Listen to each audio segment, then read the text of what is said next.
From paper-based health records to a modern electronic management system designed to save time and improve efficiency, today we explore Jamaica's electronic health record system. Then we'll look at how the National Land Agency is helping to keep the island's waterways safe through the surveying and collection of critical data used to support maritime safety, transportation, and more. All this and more will be coming up in today's edition of Jamaica Magazine. I'm Theodore Henry, and I'll be your guide throughout the program. Stay tuned. Are you confident that you are the legal owner of your property? Take action to secure your property ownership. Get a registered certificate of title and become the legal owner of your property. To register your property and obtain a certificate of title, you will need to provide a tax registration number (TRN), a valid government-issued identification, a survey diagram, documentation to prove ownership, up-to-date property tax certificate, the names, addresses, and occupations of 2 neighbors over the age of 50 who are not family members and can give a declaration on your behalf. Proof that you have been in open, undisturbed, and undisputed possession of the property for 12 years or more. For further information on registering your property and obtaining a certificate of title, contact the National Land Agency at 876-750-5263 or 876-946-5263. Email asknla@nla.gov.jm or message us at WhatsApp at 876-418-5089. The National Land Agency. One agency, one goal to serve you better.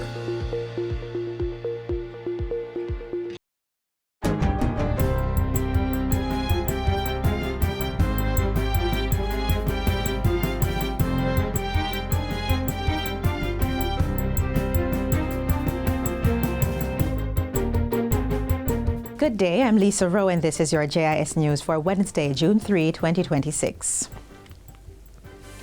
A proposal will be presented to Cabinet for the establishment of the National Cybersecurity Coordination and Assurance Council, which will be instrumental in the drafting of the new Cybersecurity Act.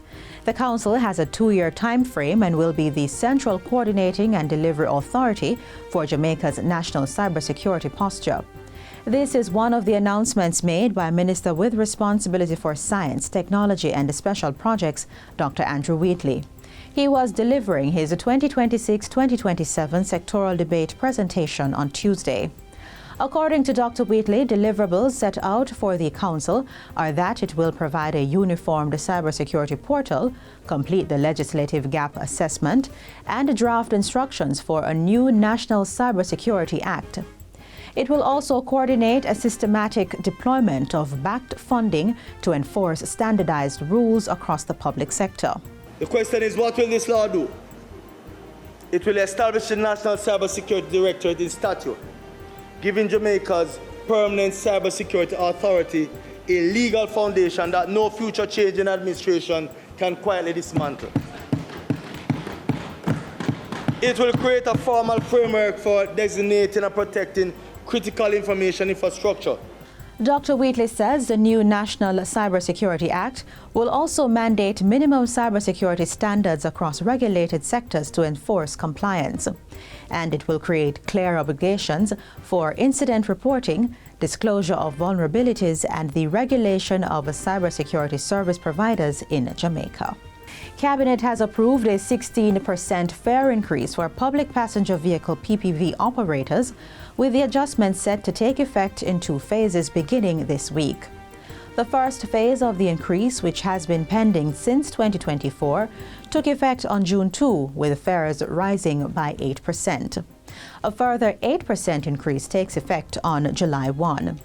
Transport Minister Darrell Vaz announced the decision during a press conference with the transport stakeholders on Tuesday. He says the phased approach was the most economical decision. It is simply to manage the inflationary impact. 16% in any 1 month will be a big spiral for that particular month. So it really is only trying to balance and manage the situation as best as possible.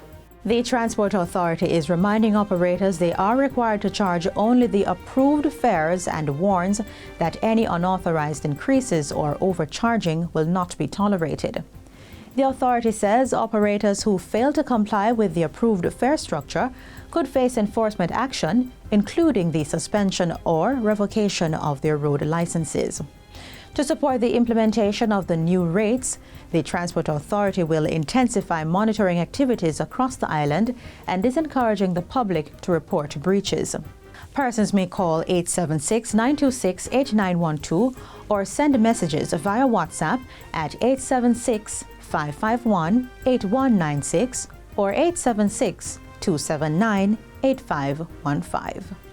With a background in engineer and construction, the new head of the National Reconstruction and Resilience Authority, NARA, says this is a critical skill set that has contributed to him being selected as the man to lead the agency.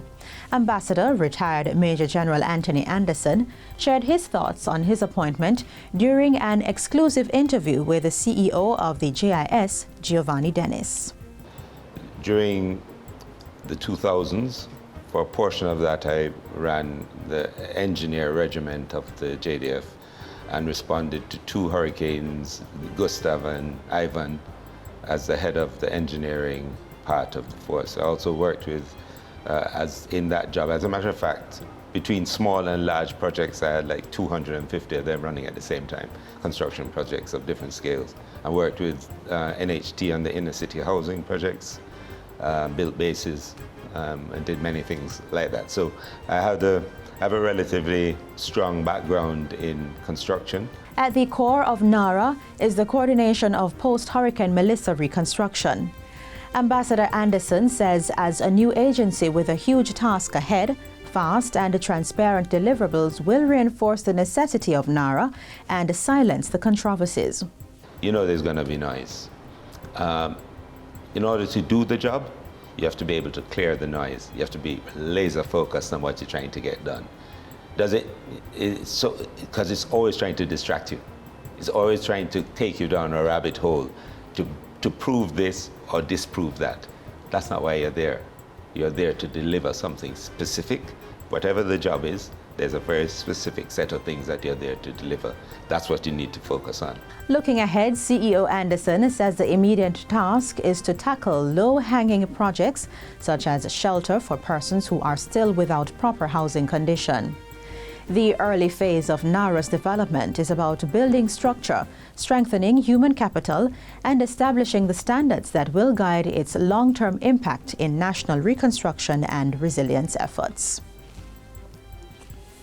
The Office of Utilities Regulation, OUR, is stepping up hurricane preparations by requiring major utility providers to submit their annual business continuity plans. The plans outline how utility companies will prepare for, respond to, and recover from natural disasters. The OUR says it has also asked companies to provide details of their insurance arrangements for hazardous events while encouraging them to strengthen communication plans for customers and other stakeholders. Director General of the OUR, Ansford Hewitt, says the regulator has reviewed its emergency preparation matrix, which guides its response to disasters and was successfully used following Hurricane Melissa last year. I'm mindful that the 2026 hurricane season will see a utility sector that has not yet fully recovered from Hurricane Melissa. We ask for your patience as we work not only to oversee the rebuilding of the utility infrastructure, but also to create a more resilient framework to better serve you. The OUR says it will continue to play a key coordination role during any major weather event by maintaining contact with utility providers and monitoring infrastructure damage, customer impact, and restoration efforts. The 2026 Atlantic hurricane season officially began on June 1 and runs through November 30. Another bold step taken by the OUR is the approval of a new insurance framework for the Jamaica Public Service Company, JPS. This is aimed at strengthening the electricity sector's ability to recover from major storms during the 2026 Atlantic hurricane season. The OUR says the plan provides a combined $106.6 million in hurricane insurance coverage through a multi-layered arrangement involving the Caribbean Catastrophe Risk Insurance Facility (CRIF) and Descartes Insurance. The coverage is designed to support the restoration of electricity services following severe weather events and complements the Electricity Disaster Fund, which helps finance disaster recovery efforts. The regulator says the insurance arrangement will improve the availability of emergency funds following a major hurricane and help strengthen the resilience of Jamaica's electricity network. And finally, the National Solid Waste Management Authority, NSWMA, has launched Operation Calm in Rocky Point, Clarendon. The initiative, which stands for Clearing, Advising, Leveraging and Maintaining, will be rolled out in 94 flood-prone communities across the island. It is aimed at strengthening preparedness through the removal of bulky waste and public education activities. Speaking at the launch, Minister of Local Government and Community Development Desmond McKenzie urged Jamaicans to remain prepared as the country enters the 2026 Atlantic hurricane season, which began on June 1. Despite the predictions of a less active hurricane season, all it takes is one.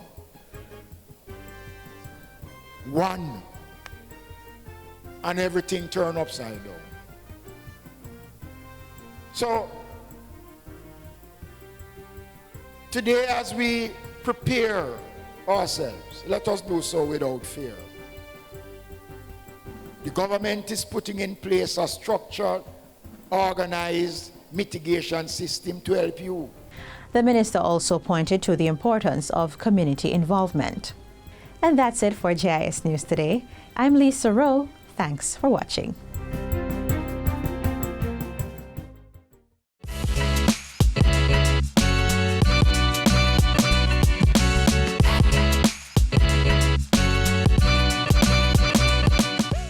Jamaica's healthcare system is being transformed with upgrades designed to save time and improve efficiency for both patients and medical professionals. Now we take a closer look at the country's electronic health record system and the positive impact it is already having on healthcare delivery across the island.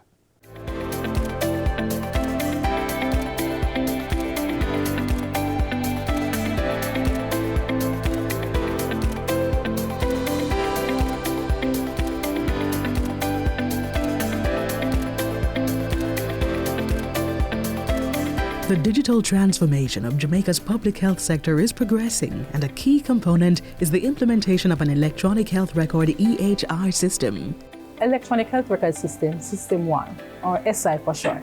When the patient comes for registration process, we would input the data on S1, and then this data will come around to wherever the doctor is or the nurse is. So they do not need to be waiting on health records to go and retrieve the paper record to bring to them. And if the patient comes with any investigation with the blood results, X-ray, any form of laboratory results or any external results, we upload those at the time of registration.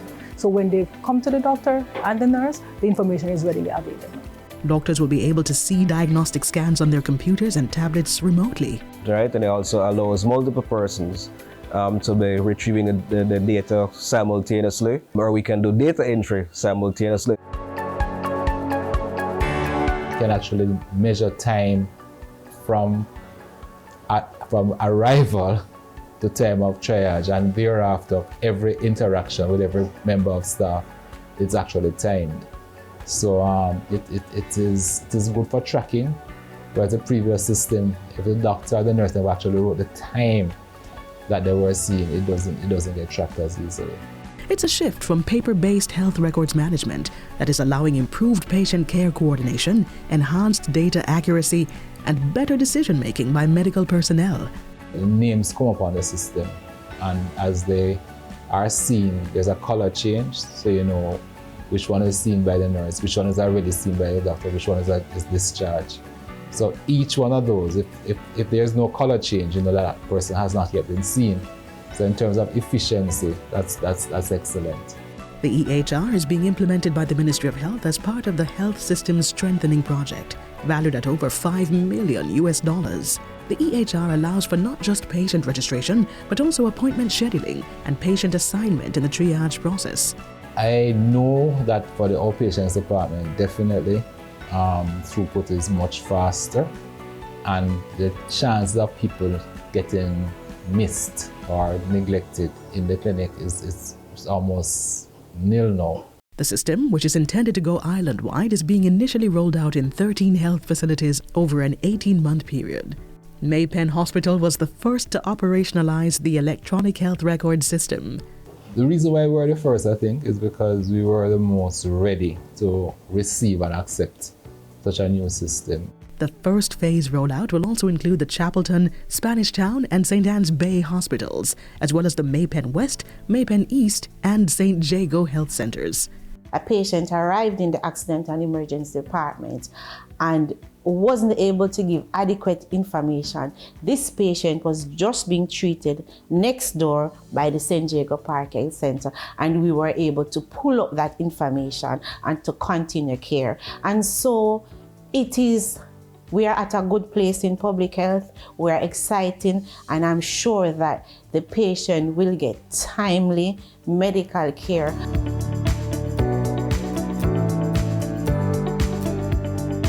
As a nurse in charge of the labor ward, for me, I have my 24-hour reports on a daily basis, and I am able to get the information at the end of the day for each client. Easy accessible, one click away. The island-wide rollout will network more than 2,000 computers and 400 plus medical-grade tablets that provide universal access to medical records. The electronic health record platform is based on the philosophy of one patient, one record, and is part of the plan for improving efficiency in access to medical services. And what that means is that whatever data that is inputted concerning the patient when they come to see a doctor at a health center or hospital in this case, that data is pulled up based on their unique identification number.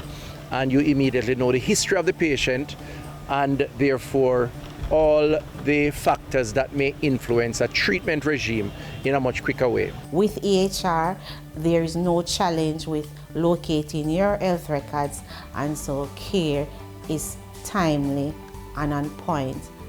Data for the EHR is stored securely on multiple servers, and only authorized persons are allowed access. The confidentiality of the patient's record is actually critical. So it's not like anybody can get anybody's record at any time. There has to be special permission from the medical records department to actually release the notes. And then that's the only way we can access it. The system is expected to accrue significant savings of time and cost on tests that won't have to be repeated. The data generated will also assist in the formulation of better evidence-based policy making and program design by the government. Regarding the staff, if you ask any of them if they want to go back to the paper system, you get a resounding no. They do not want to go back to the paper system.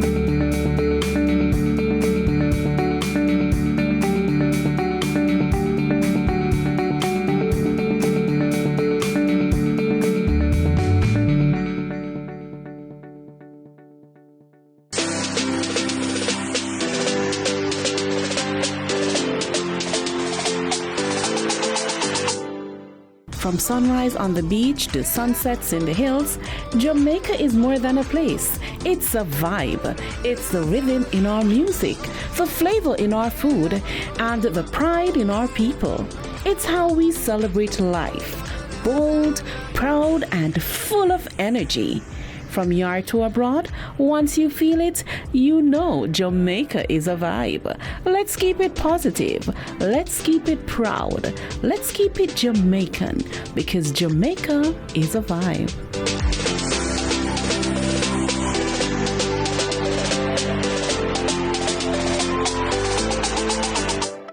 Jamaica's beaches and rivers are enjoyed by many, while our ports and waterways play a vital role in receiving the food, supplies, and other necessities we rely on each day.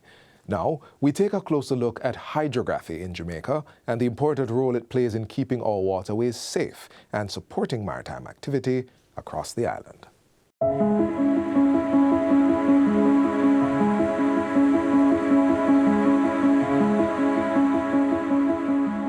Hydrography plays a vital role in keeping our seas safe and our shores protected.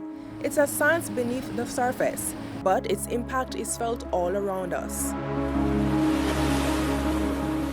Hydrography is the art, science, and technology surrounding the surveying of or the data collection of water bodies as well as the surrounding coastal features. So this includes, depth measurements, information in the water column, as well as some shoreline data collection as well. But why is it so important for Jamaica? Hydrographic surveying provides the data which is required for resource management and conservation.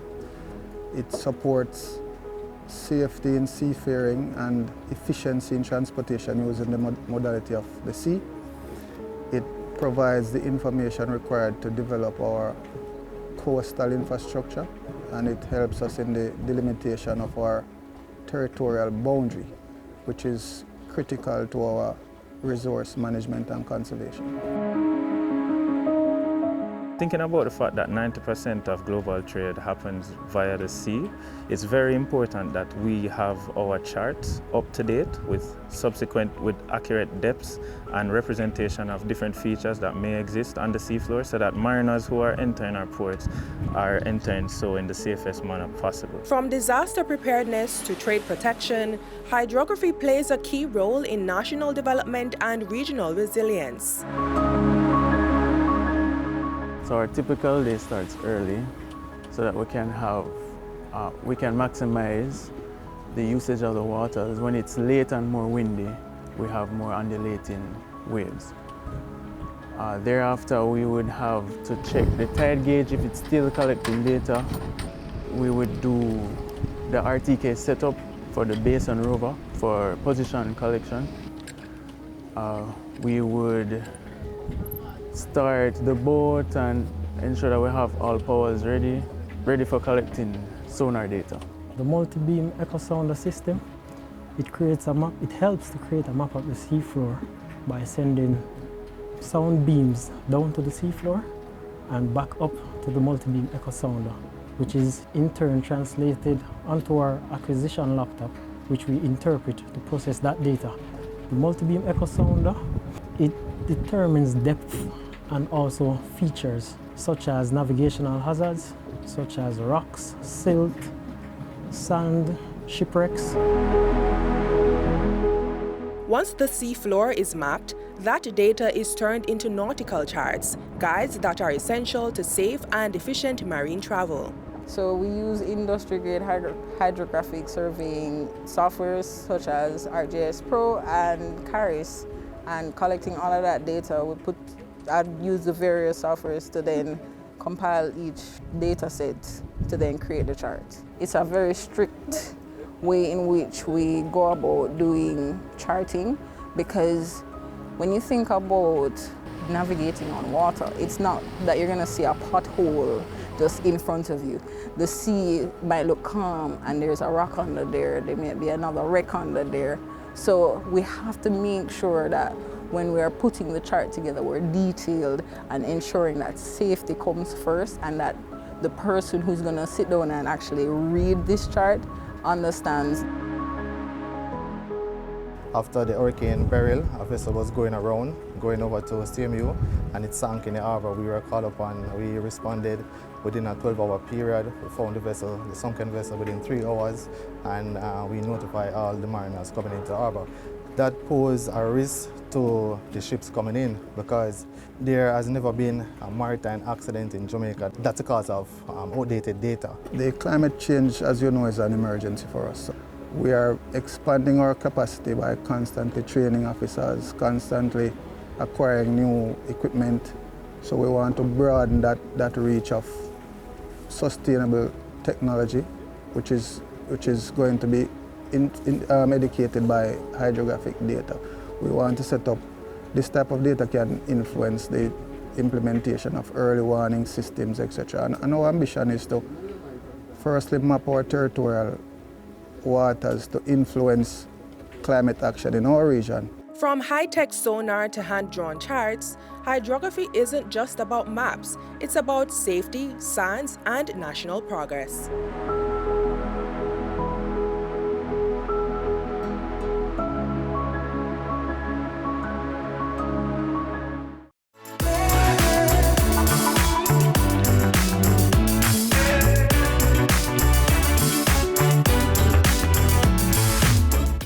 Our final feature for today highlights how the National Education Trust is carrying out its mandate to support the government's plan for the education sector.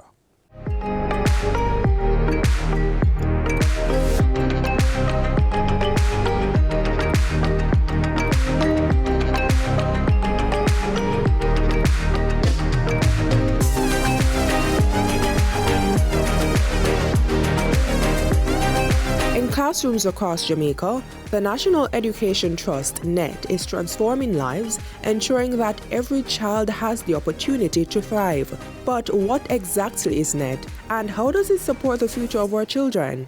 The National Education Trust is a registered charitable organization in Jamaica. What it is that we do is that we mobilize resources for the education sector from early childhood all the way to tertiary. And in essence, what we do is we work to fill the gaps. The agency serves as the key body for executing government's strategic goals in the education sector. It focuses on enhancing national capacity for education infrastructure development, planning and managing construction and maintenance projects, and providing a credible framework for coordination of philanthropic efforts. NET manages projects from end to end, ensuring integrity, transparency, and accountability. Whether it's building a resource center, upgrading facilities, or managing scholarships. So if someone, for example, wants to do a project locally here, whether they are local or they're from overseas, and they need someone to stand in the gap to manage that project end to end, NET provides those services to ensure that there is integrity, there is transparency, there's accountability for maximum impact of those projects and initiatives. Through scholarships and grants, NET ensures that every donation directly benefits the students who need it most, addressing both immediate needs and long-term educational goals. We always do a needs assessment of whatever school it is that they want to support. We go in, we do the needs assessment to identify the needs on the ground so that whatever interventions are being proposed align with the current needs of the school. And we have that overarching picture also of what is needed in the school in the near term and in the long term so that the interventions can be coordinated. So we're not wasting resources and we're coordinating efforts among different agencies and different entities. So there's a collaborative, strategic effort for maximum impact to ensure that our children have what they need to be able to fulfill their potential. But NET's work is far from over. They need your help to support the 245 underperforming schools identified across Jamaica to elevate literacy and numeracy for every child. We start with the basic need because if the children are hungry, they will not learn. And so you do have kids in school that are absent on a regular basis and maybe on an infrequent basis because they don't have food or they might not be able to afford a transportation to get to school, those who have to take public transport. And we want to make sure that we are removing the barriers that keep them out of school or out of school regularly so they are present to learn. When we invest in our children, we invest in our future. So get in touch with us at the National Education Trust and let us see how together we can work to help our children to elevate their level of learning and their performance.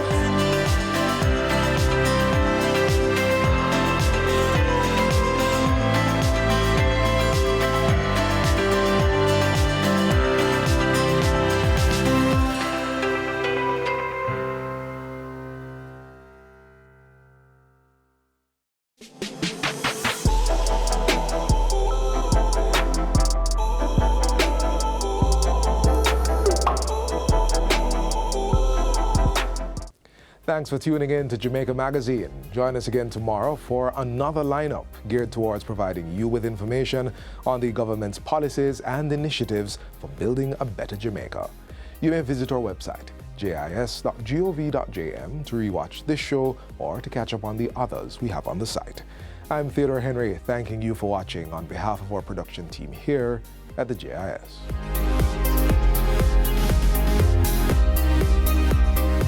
This has been a production of the Jamaica Information Service, the voice of Jamaica.